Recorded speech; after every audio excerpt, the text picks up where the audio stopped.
आज मैं आपके साथ एक बहुत इंटरेस्टिंग केस डिस्कस करती हूँ which is acute urinary retention in pregnancy. I am sure आप में से बहुत लोगों ने ये नहीं सुना है terminology because it's not that common but it can cause a lot of distress and agony and pain in pregnant women.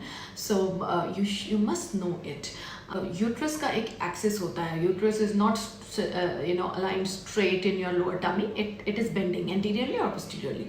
So we call it antegrade or retrograde. जब आप pregnant हो और वो retroverted है और वो congested है and it is becoming fuller, तो ये bladder की जो pipe है उसको इतना pinch करके press कर देता है कि it doesn't allow the urine to go down and the urinary bag, it has its stretchable capacity, तो ये बड़ा होता जाता है till the time it is over distended and it's causing a lot of pain. You don't realize that it's not coming out. और जब वो बहुत over distend हो जाता है then थोड़ा dribble होता रहता है, then you are thinking कि हाँ आ तो रहा है but completely बंद नहीं हुआ है, थोड़ा ड्रॉप्स आ रहा है पर पता नहीं क्यों नहीं आ रहा है. तो जब तक आप पहुंचते हो हमारे पास तो वो वाकई बहुत ओवर डिस्टेंडेड हो चुका होता है, right.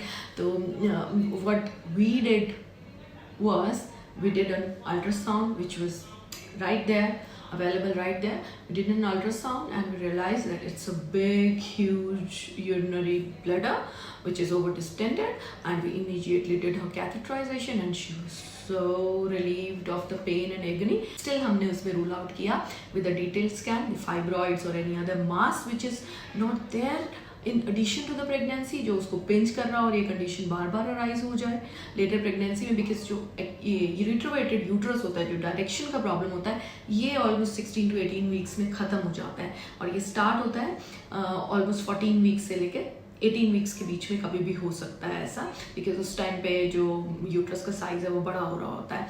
And after 18 weeks uterus become a tummy organ.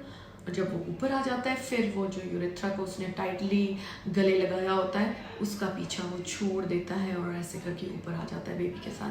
तो this is the condition which also exists, right? But also we ruled out urinary infection because sometime in urinary infection your positions are normal, still you can have urinary retention and pain and agony, right? So meet your doctor on time.